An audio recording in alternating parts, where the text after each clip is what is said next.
Hello everyone, welcome back to our YouTube channel. ನಾವು ಇವತ್ತು fish fry ಮಾಡಬೇಕು ಅಂತ ಅಂದ್ಕೊಂಡಿದ್ವಿ. ಅದಕ್ಕೆ 1 kg ಅಷ್ಟು ಫಿಶ್ ತೊಗೊಂಡಿದ್ದೀವಿ. ಅದಕ್ಕೆ ಬೇಕಾದಂಥ ಇಂಗ್ರೀಡಿಯೆಂಟ್ಸ್ ಮತ್ತು ಹೇಗೆ ಮಾಡೋದು ಅಂತ ನೋಡೋಣ. ಫಿಶ್ನ ಮೊದಲು ನೀಟಾಗಿ ವಾಶ್ ಮಾಡ್ಕೋಬೇಕು. ಅದಾದಮೇಲೆ ಅದನ್ನ ಕಟ್ ಮಾಡ್ಕೋಬೇಕು. ಅದಕ್ಕೆ ಬೇಕಾದಂಥ ಇಂಗ್ರೀಡಿಯೆಂಟ್ಸ್ ಏನಂದರೆ ಕಾರ್ನ್ಫ್ಲೋರ್ 3 ಸ್ಪೂನಷ್ಟು, ಮತ್ತು ಅದಕ್ಕೆ ಫಿಶ್ ಫ್ರೈ ಮಸಾಲ 2 ಸ್ಪೂನಷ್ಟು. 1 kgಗೆ ಬೇಕಾಗುತ್ತೆ ಅಂತ ನಾವು 2 ಸ್ಪೂನ್ ಹಾಕ್ಕೊಂಡಿದ್ದೀವಿ. ನೀವು ಬೇಕು ಅಂದರೆ 1 ಸ್ಪೂನ್ ಹಾಕ್ಕೋಬೋದು. ಅರ್ಧ kg ಆ ಥರ ಏನಾದರೂ ಮಾಡ್ಕೊಳ್ರಿ. ನೀವು ಅದನ್ನು ಟೇಸ್ಟಿಗೆ ಎಷ್ಟು ಬೇಕಾಗುತ್ತೋ ಅಷ್ಟು ಹಾಕ್ಕೊಳ್ರಿ. ಅದಾದಮೇಲೆ ರುಚಿಗೆ ತಕ್ಕಷ್ಟು ಉಪ್ಪು, ಜಿಂಜರ್ ಗಾರ್ಲಿಕ್ ಪೇಸ್ಟ್ ಮತ್ತು ಖಾರದ ಪುಡಿ ಹಾಕ್ಕೊಳ್ರಿ. ಹುಳಿಗೋಸ್ಕರ ನಿಂಬೆಹಣ್ಣು ಹಾಕ್ಕೋಬೇಕು.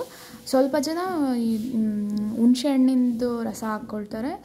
ನಿಂಬೆಹಣ್ಣು ಹಾಕ್ಕೊಂಡ್ರು ಚೆನ್ನಾಗುತ್ತೆ, ಹುಣಸೆಹಣ್ಣು ರಸ ಹಾಕ್ಕೊಂಡು ಚೆನ್ನಾಗುತ್ತೆ. ಅದಕ್ಕೆ ಮತ್ತು ನೀರು ಹಾಕ್ಬಿಟ್ಟು ನೀಟಾಗಿ ಮಸಾಲ ಕಲಿಸ್ಕೋಬೇಕು. ಅದಾದಮೇಲೆ ಮಸಾಲಾನ ನೀಟಾಗಿ ಫಿಶ್ಗೆ ಅಪ್ಲೈ ಮಾಡಬೇಕು. ಫುಲ್ ಕವರ್ ಆಗೋ ಥರ ಎಲ್ಲ ಫಿಶ್ಗೆ ಅಪ್ಲೈ ಮಾಡಿಬಿಟ್ಟು 1 ಗಂಟೆ ಅಷ್ಟು ಮ್ಯಾರಿನೇಟ್ ಮಾಡೋದಕ್ಕೆ ಇಡಬೇಕು. ಇದು ಮ್ಯಾರಿನೇಟ್ ಮಾಡೋಕ್ಕಿಂತ ಮುಂಚೆ ಈಗಿದ್ದು ಮ್ಯಾರಿನೇಟ್ ಆದಾದಮೇಲೆ ಸ್ವಲ್ಪ ಅದು ಲೈಟ್ ಕಲರ್ ಆಗುತ್ತೆ. 1 ಗಂಟೆ ಅಷ್ಟು ಮ್ಯಾರಿನೇಟ್ ಮಾಡಿದರೆ ಅದು ನೀಟಾಗಿ ಅಪ್ಲೈ ಆಗಿರುತ್ತೆ, ಟೇಸ್ಟಿ ಮತ್ತು ಕ್ರಿಸ್ಪಿಯಾಗಿ ಬರುತ್ತೆ.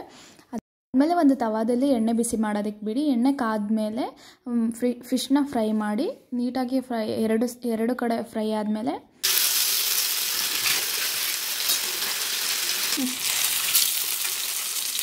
ತುಂಬ ಕ್ರಿಸ್ಪಿ ಆ್ಯಂಡ್ ಸಾಫ್ಟಾಗಿ ಬಂದಿತ್ತು.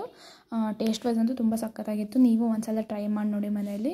ಈ ವಿಡಿಯೋ ಇಷ್ಟ ಆದರೆ ಲೈಕ್ ಆ್ಯಂಡ್ ಸಬ್ಸ್ಕ್ರೈಬ್ ಮಾಡಿ. Thank you for watching full video.